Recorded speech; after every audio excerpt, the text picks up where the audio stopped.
আজ ডিম ভাপা করলাম। ডিমের এই রেসিপিটা মাত্র 10 মিনিটেই কমপ্লিট হয়ে যায়। খুব তাড়াতাড়ি আপনারা এইভাবে ডিম ভাপা করে খেতে পারেন। খেতে কিন্তু ভীষণ স্বাদের হয়। একবার খেলে বারবার খেতে চাইবেন। আর দেখেন দেখতে কত সুন্দর হয়েছে, খেতেও দারুণ। তো আপনারা দেখতে থাকুন কিভাবে আমি ডিম ভাপা করেছি। নমস্কার বন্ধুরা, চলে এলাম রান্নাঘরে শর্মা কিচেনে। সকলকে স্বাগত। নতুন একটা ভিডিও নিয়ে চলে এলাম, আপনারা দেখতে থাকুন। পুরোনো বন্ধুদেরকে অনেক অনেক ভালোবাসা রইল, আর নতুন বন্ধুদের কাছে অনুরোধ রইল সাবস্ক্রাইব করে আমার পাশে থাকুন। পাশে থাকা বেল আইকনটা প্রেস করুন, তাহলে প্রথম নোটিফিকেশনটা চলে যাবে আপনার কাছে। যারা পেজ থেকে দেখছেন লাইক কমেন্ট শেয়ার করে ফলো বাটনে ক্লিক করে আমার পাশে থাকুন। তাহলে চলুন বন্ধুরা, রেসিপিটা শুরু করা যাক।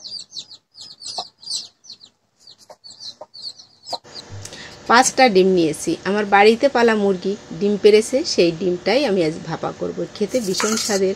আর এই যে মশলাটা ব্যবহার করব দেখে দিই, পেঁয়াজ রসুন আদা এটা বেটে নিব, শুকনো জাল জিরে বেটে নেব, একটু সরিষায় বেটে দিব, আর গরম মশলা। এইটা আমার এই মশলা লাগবে। আর খুব তাড়াতাড়ি হয়ে যাবে, মানে অল্প অল্প করেই আমি মশলাটা বাটবো। খুব বেশি মশলা কিন্তু আমি ব্যবহার করি না, তেলও খুব বেশি ব্যবহার করি না। তো সবগুলো মশলাই আমি বেটে নিলাম। দুটো তেজপাতা আমি ছিঁড়ে দিয়েছি, আর সব মশলাটা বেটে এই বাটিতে রেখেছি। আমি ডিমটা কিন্তু ভাপিয়ে নিয়েছি, আর বেছেও নিয়েছি খোসাটা ফেলে দিয়ে। তো আমি এখন মশলার ভিতরে হলুদ আর লবণটা পরিমাণ মতন দিয়ে দিলাম হলুদ আর লবণ পরিমাণ মতন। এখন আমি দিয়ে দিই তেল। আমি সূর্যমুখী তেল দিয়ে রান্না করছি, আপনারা সরিষার তেল দিতে পারেন। তো সরিষার তেল দিলে বেশি ভালো হয়, তবে এভাবেও আপনারা খেয়ে দেখবেন, সাদা তেলেও সুন্দর হয়। তো সাদা তেলে রান্না করলে কিন্তু আপনারা অবশ্যই একটু সরিষা বাটা দেবেন।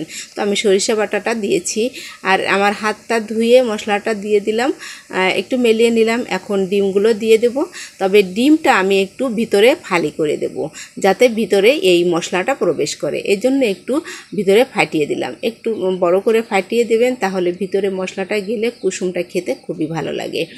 তো সব করা ডিমই আমি এভাবে ছুরি দিয়ে ভিতরে মাঝখানে, মানে একেবারে 2 ভাগ করব না, একটু ভিতর পর্যন্ত দিব, কিন্তু আস্ত থাকবে ডিমটা। সেভাবে দিয়েই আমি ডিমটার সাথে মাখিয়ে নিলাম মশলাটা। আমার কিন্তু ডিম ভাপার জন্য আমার ডিম ভাপাটা রেডি হয়ে গেল। তো আমি এখন কড়াইটা উনুনে দিয়ে দিলাম।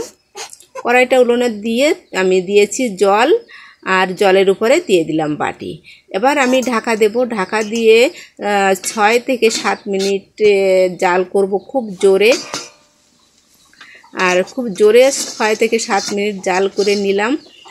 আমার রান্নাটা কিন্তু কমপ্লিট। আমার ভাপাটা হয়ে গেছে, দেখেন কত সুন্দর হয়েছে। খুব স্মেল বের হচ্ছে এখান থেকে, খুব সুন্দর একটা গ্রান বের হচ্ছে। তো একটু খুন্তিতে নাড়িয়ে দিলাম। নাড়িয়ে দিয়ে আমি আর 2 মিনিট একটু ঢাকা দিয়ে আবারও ভাপিয়ে নিলাম, আর নামিয়ে নিলাম। এখন দেখেন দেখতে কত সুন্দর হয়েছে, খেতেও দারুণ। আমি কিন্তু লোভ সামলাতে পারিনি, খেতে বসে গিয়েছিলাম রান্না করার পরেই এমনি। তো আপনাদের সবাইকে ধন্যবাদ পুরো ভিডিওটা দেখার জন্য। আবার দেখা হবে নতুন কোনো রেসিপি নিয়ে। তো দেখেন খেতে বসে গেছি। তো এত স্বাদের হয়েছিল কি বলবো, আপনারা নিজেরাই এটা তৈরি করে খেয়ে আমাকে কমেন্ট করে বলবেন কেমন লেগেছিল।